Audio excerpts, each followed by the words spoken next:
Hi, you're watching Reddit Confessions.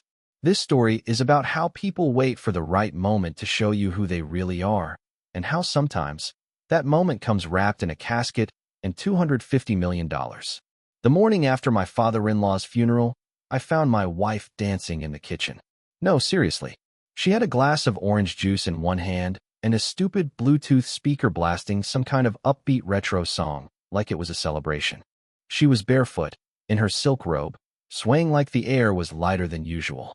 I stood in the hallway, just watching her. Confused. Numb. I'd barely slept.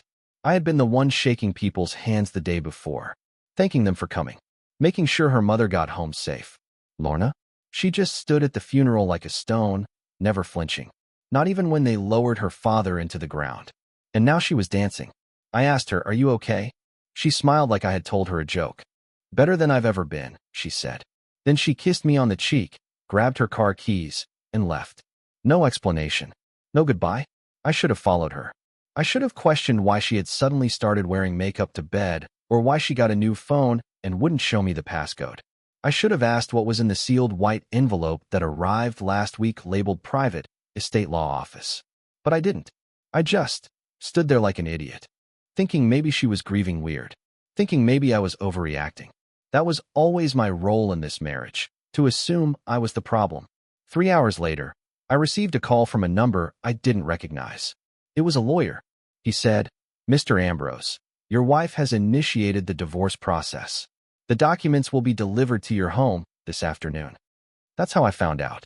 Not from her, not in a conversation, but from a stranger. By 3 p.m., a courier showed up.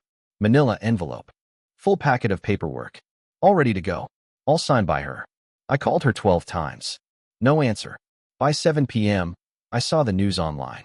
Local developer's daughter inherits $250 million from late real estate mogul. The picture? Lorna, standing next to her father's lawyer, smiling like someone who just won the lottery, because she had. But karma? Karma was already on the way. Because what she didn't know, and what I hadn't told anyone, was that her father had contacted me 2 weeks before his death. He'd changed something in his will, something she clearly wasn't expecting. And when that second will was read, the moment the words were spoken aloud, she turned ghost white. The color drained from her face like she'd seen the devil himself. And maybe she had. The room wasn't grand. No mahogany walls or golden pins, just a gray conference space with a dusty bookshelf and a few chairs that creaked when you shifted. But when the lawyer opened the second folder, everything in that dull little office felt like it snapped into high definition. The man, Mr. Rowland, her father's estate attorney, looked calm, almost smug. He adjusted his glasses, cleared his throat, and said, there was an addendum, dated 3 weeks before Mr. Graves' passing. Lorna was holding a flute of champagne. She brought it to toast the transition, she'd said when we walked in. But when she heard those words, addendum to the will, her hand froze mid-sip. She didn't know about the update. I did. Her father had called me out of the blue, 2 weeks before his heart gave out. We hadn't spoken in years. He hated me. Said I was a safe bet with no upside. But now he sounded different. Slower. Regretful, maybe. He told me he was changing his mind about how things would be left. He wanted to test character. I didn't ask questions. I thought he was being dramatic. I didn't even tell Lorna, mostly because I didn't think it would matter. I wasn't expecting what came next. Mr. Rowland continued reading, and as he spoke, I watched Lorna's whole face change. To my daughter, Lorna Graves, I leave a temporary allocation of $250 million, pending conditions outlined in the sealed document, Exhibit B. Her head tilted. "What?" she blurted. "It's mine. That's what he told me. He told me that's mine." But the lawyer kept reading. If, at the time of reading, she remains married to Curtis Ambrose, the funds transfer in full within 30 days. If she has filed for divorce prior to the reading, the inheritance is to be reallocated. Silence. Dead, unnatural silence. To Curtis Ambrose. I couldn't breathe. I looked at her, and she looked terrified. She stood up so fast her chair fell over. "No," she whispered, like the words could bend reality. "That's not real. That's not what he meant." But it was real. And the part that broke me? She didn't apologize. She didn't say, "I made a mistake." She said, "You can't keep that money. It's not yours. You didn't earn it." She walked out before the paperwork was even signed. Left her champagne behind, still full. Left me behind too. And I sat there, holding a pen I didn't ask for, in a life I didn't recognize anymore. But the truth? That wasn't even the most shocking part. Because Exhibit B had one more clause neither of us knew about. And that is what changed everything. After Lorna stormed out of the room, Mr. Rowland didn't move. He waited until the door clicked shut behind her, then looked straight at me with a tight-lipped expression that made my stomach twist. "There's one more detail," he said, and I swear the air got heavier. He reached for a sealed black envelope labeled Exhibit B, Final Provision, peeled it open with a letter opener shaped like a sword, and slid out a single cream-colored page. His fingers didn't tremble. Mine were already slick with sweat. He read it aloud. "If Curtis Ambrose chooses to accept the inheritance, he must fulfill a specific condition. He is required to remain in the marital home for 90 consecutive days after this reading. He must not file for divorce, vacate the premises, or transfer the property. Only after the 90-day period will the funds be released in full." My mouth went dry. "So, I have to live with her?" I asked. Mr. Rowland gave the faintest nod, or at least under the same roof. That meant, despite everything she'd done, despite serving me divorce papers before the ink on her father's death certificate had dried, I now had to coexist with the woman who just tried to erase me. And she had no idea. Yet, that night, I returned home to silence. The lights were dim. The hallway smelled like that expensive vanilla candle she only used when guests came over, a sin I now associated with manipulation. She was sitting on the couch, scrolling through her phone with a glass of wine balanced on her knee. When I walked in, she didn't look up. "Did you sign it?" she asked, still staring at the screen. I said nothing. She finally turned, her smile fake, eyes sharp. "You're not seriously thinking of contesting this, are you?" I said, calmly. "I'm not contesting anything. I'm just not leaving." Her expression broke for half a second, just long enough for me to see it, panic. That was when I knew she hadn't read the full clause. She thought she'd won. She thought the will had a loophole, that she'd dodged it. But this game was far from over. And the next morning, it officially began, with an offer she thought I'd be too desperate to refuse. The next morning, I found her already dressed. Not in her usual leggings and robe, but in a tailored blazer, heels, and her old networking smile. The kind she used to wear when she wanted something. "Curtis," she said, cheerful and crisp like she was pitching a product. "I think we should talk like adults." I hadn't even had my coffee yet. I nodded and sat at the kitchen table. She placed a check between us. I stared at the number. 6 figures. My hands didn't move. "That's for you," she said. "To leave. Quietly. No lawyers. No headlines. Just peace." Peace. What a joke. She was trying to buy me off with money that, technically, wasn't even hers yet. She still hadn't realized the clause. Still thought she had control. "Why now?" I asked. "Why not wait?" She leaned forward, folding her hands. "Because I'm not dragging this out, Curtis. I have things to do. People to meet. You and I both know this marriage was over long ago. You just didn't want to admit it." It hit me then, not just her betrayal, but the sheer calculation of it. She didn't cry when her father died. Didn't blink serving me divorce papers. And now she was bartering our entire history like it was a used car. I didn't touch the check. "Did you read the final clause?" I asked soft. She blinked. "What clause?" I stood, walked to the coffee pot, poured myself a cup. Took my time. "The one that says I have to stay in this house for 90 days. If I leave, you get the money. If I stay," I turned, slowly, and met her eyes. "You lose everything." Her lips parted slightly, but no sound came out. The mask slipped. For just a second, she looked like someone realizing the trap was already closed. She grabbed her phone. I watched her scroll. Her face fell. Then, the explosion. "You don't deserve that money," she hissed. "You think you're the victim here? You lived off my father's name. You hid behind his money." "No," I said quietly. "You did. And now you're about to see what living without it feels like." She stormed off. Slammed the door so hard the hallway picture fell. I sipped my coffee in silence. For the first time in years, I didn't feel weak. But I knew something else was coming. Lorna wasn't the type to give up. And later that week, I found out just how far she was willing to go to push me out of that house, and out of the inheritance. By day 22, the silence between us had turned into a cold war of inconvenience. She started leaving her expensive shoes in the hallway where she knew I'd trip on them. She kept turning the thermostat up to 78, knowing I hated the heat.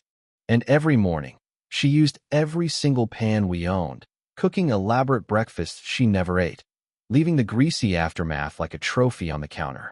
I stayed quiet, still, focused.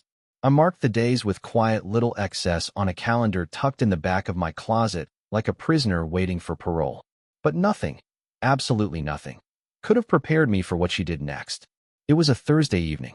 I came home from work, and as soon as I opened the door, I heard laughter. Male laughter. Confident. Familiar. The kind of laugh that slides under your skin. I dropped my keys and froze. There, on our couch, was a man named Owen. Owen, the ex-boyfriend she swore was a mistake from college. Owen, whose name had accidentally popped up on her phone 2 years ago when she claimed it was a wrong number. He stood up when he saw me, smiling. Calm. Curtis, heard so much about you, he said, extending his hand like we were old buddies. Lorna leaned against the arm of the couch in a silk top she hadn't worn in years, the one she used to save for our anniversaries. Her eyes sparkled with venom. Owen's just staying for the weekend, she said sweetly. He needed a place to crash while he's in town. I stared at her, trying to find the line between madness and manipulation. This is still my house, I said. Her smile widened. And you're welcome to stay? Of course. It wasn't just a move, it was war. She was trying to force me out. Humiliate me. Make me break first. And I'd be lying if I said it didn't almost work. That night, hearing her laugh in the next room, hearing glasses clink, and Owen's voice slide through the hallway like poison, I came this close to packing my things. But I didn't. Instead, I started recording. Because if she was going to play dirty, I needed proof. And I had no idea that what I'd capture would flip everything. Not just the inheritance, but her entire public image. I didn't sleep that night. Not really. I laid there in the guest room, fully clothed, heart pounding in rhythm with every creak of the floorboards outside my door. I didn't want to hear anything, but I couldn't help it. Their laughter had stopped, and what replaced it was silence thick enough to suffocate. I tried to block it out. Failed. At 2:14 a.m., I cracked the door open just enough to see down the hall. No lights, but the faint sound of whispers. Close. From the kitchen, I stepped out barefoot. Careful. Quiet. And then I heard her. Lorna, I don't care about him. He's a pushover, she said, voice low, sharp. He won't last the 90 days. He's soft. Always has been. Owen chuckled. You sure he won't contest the will? He's not that smart, she said. Besides, by the time the money comes through, he'll be so humiliated he'll sign whatever I put in front of him just to disappear. I felt something snap inside me, but not anger. Not tears. Just clarity. I'd spent weeks doubting myself, wondering if I was making it worse by staying. But in that moment, I knew. She didn't just want the money. She wanted to erase me. So I went back to my room, pulled out the audio recorder I'd left charging for weeks, and quietly hit play. Then I walked right back into the hallway, loud enough that the floor creaked under me. The whispering stopped. The next morning, Lorna pretended nothing happened. Made eggs. Wore a robe. Asked if I wanted coffee. I said no. I didn't even look at her. I sat on the deck, sipping from my thermos, watching her through the reflection in the window. She knew something had shifted. That afternoon, I left the recorder on the counter. Just sitting there. Obvious. When she saw it, her face dropped. She picked it up, pressed play, and I watched her own voice echo back at her. She didn't say a word. Just stared at me like I'd betrayed her. Then, quietly, she muttered, You don't know what you're doing. But I did. I'd already emailed the file to 2 lawyers. I wasn't just protecting my name anymore. I was preparing to burn the illusion she built to the ground. And what happened 2 days later, during a routine meeting with the estate executor, was the beginning of the end. 2 days after the recorder incident, we were both summoned to meet with the estate executor for what was supposed to be a routine progress update. Lorna didn't speak to me in the car. She just stared out the window in her designer sunglasses like she was already imagining her next life, the one where I didn't exist. I almost felt sorry for her. Almost. The executor's office was a plain brick building downtown. No valet, no drama. Just a receptionist who led us down a hall lined with family portraits I assumed were meant to impress us. But nothing could have prepared either of us for what we were about to hear. Mr. Rowland, the lawyer from before, was waiting inside. He was holding a new file, one I hadn't seen before. Lorna crossed her legs, calm and composed. I sat still, heart pounding so loud I could hear it in my throat. "We've reviewed additional materials left behind by Mr. Graves," Roland began, "including audio recordings and signed documents that were not disclosed during the initial reading." Lorna stiffened slightly, but kept her mouth shut. Then he continued, "These materials suggest a clear intent by Mr. Graves to protect the integrity of the inheritance from manipulation, coercion, or dishonesty within the marriage." She shifted again, just a twitch, but it was there. Roland placed a printed transcript on the table, my recording. "This, combined with Mr. Ambrose's testimony, suggests an active attempt to force him from the property prior to the completion of the clause requirements." Her jaw tensed. She finally spoke. "You can't be serious. That wasn't. It was a private conversation, taken out of context." Roland didn't even blink. "Intent matters, Mrs. Graves." And then he dropped the bomb. "Based on these findings, the estate reserves the right to suspend your access to any portion of the inheritance until the 90-day clause is fulfilled. In the event of a confirmed breach, the funds will be redirected fully and permanently." She looked like she'd been slapped. Her mouth opened, then closed, and then she turned slowly toward me, for once, speechless. For the first time in years, I held the power. But I wasn't done yet. I had one final move, not for revenge, but for clarity, for the truth. I just needed one more conversation to prove what kind of woman I'd really married. The final conversation happened in the quietest place imaginable, our empty bedroom. It was day 89. I was sitting on the edge of the bed, sorting through old insurance papers, when Lorna walked in without knocking. She didn't look angry anymore, or smug. She looked smaller, like the weight of everything had finally reached her bones. "You win," she said softly. I looked up. It wasn't a game. She didn't reply, just stood there, eyes flicking to the half-filled suitcase on the floor. "I thought I could control everything," she finally admitted. "My father, the money, you. I thought you'd run the moment I made things hard. But you stayed."